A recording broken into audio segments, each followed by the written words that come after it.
రాష్ట్రంలో హిందువుల మనోభావాలను దెబ్బతీయడమే వైసీపీ లక్ష్యంగా కనిపిస్తోందని ఎమ్మెల్యే బూనల విజయ్ చంద్ర ఆక్షేపించారు.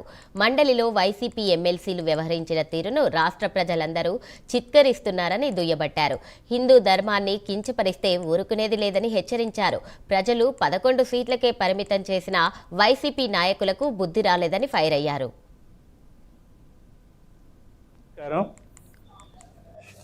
మీరందరూ చూస్తూనే ఉన్నారు, వైసీపీ పార్టీ దేవుణ్ణి కూడా వదలకుండా నీచ రాజకీయాలు చేస్తుంది. నిన్నటే శాసన మండలిలో వాళ్ళు చేసిన అఘోరమైన కార్యక్రమం మీ అందరికీ తెలిసిందే. సాక్షాత్తు కలియుగ దైవం ఏడుకొండల స్వామి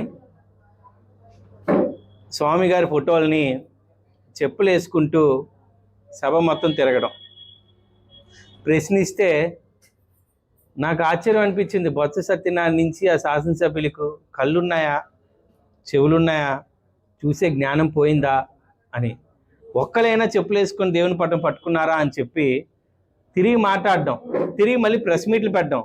అంటే ప్రజలు ఎర్రవాలనుకుంటున్నారా, లేకపోతే ప్రజలు చూడటం మానేశారు అనుకుంటున్నారా? ఇంత టెక్నాలజీ ఉన్న టైంలో ఎవరిని మభ్యపడదాం అనుకుంటున్నారు? నిజంగా ఒక మాట చెప్తున్నా, జగన్మోహన్ రెడ్డి, మీరు మీ మతాన్ని గౌరవించుకోండి, మీ క్రైస్తవత్వాన్ని, మీ మతాన్ని మీరు గౌరవించండి. అంతేగాని పరమతాలని మాత్రం, అది ముఖ్యంగా హిందూ మతాలని మాత్రం, హిందూ దేవాలయాల పైన జోలికి రావద్దని మరొకసారి చెప్తున్నాను. ఇది హిందువుల మనోభావాలతో ఆడుకోవద్దు. ఈరోజు వైసీపీ వాళ్ళు ఈ రాష్ట్రంలో లేరనే భావనతో ఉండి కొన్ని కాంట్రవర్సీ, కావాలనే విద్వేషాలని రెచ్చగొట్టి మత ఘర్షణలకి దారి తీసే విధంగా వాళ్ళు చేస్తున్నటువంటి ఏదైతే మనం అనుకుంటున్నాం, వాళ్ళు తెలిసి తప్పు చేస్తున్నారనే సంగతి మనం గ్రహించాలి.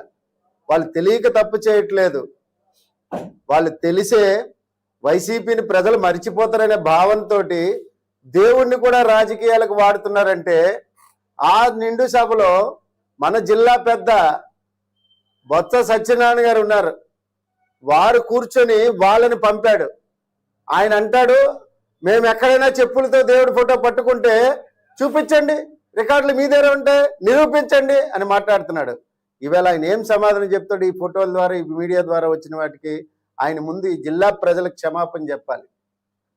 దేవుడే మాకు అన్ని అని చెప్పే వ్యక్తి అబద్ధం ఆడాడు. ఇప్పుడు వాళ్ళు పట్టుకోవడం వేరు, ఈయన అబద్ధం ఆడుతున్నాడు, మా వైసీపీ నాయకులు ఎవరు పట్టుకోవట్లేదని. శ్రీవారి నామస్మరణే ఉండాలి. కానీ ఏం చేశారు? జగన్మోహన రెడ్డే మాకు రక్ష, మాకు జగన్మోహన రెడ్డే గోవింద అనే నామస్మరణ చేశారు. మరి మీకు దేవుడు ఎక్కడండి క్షమిస్తాడు చెప్పండి?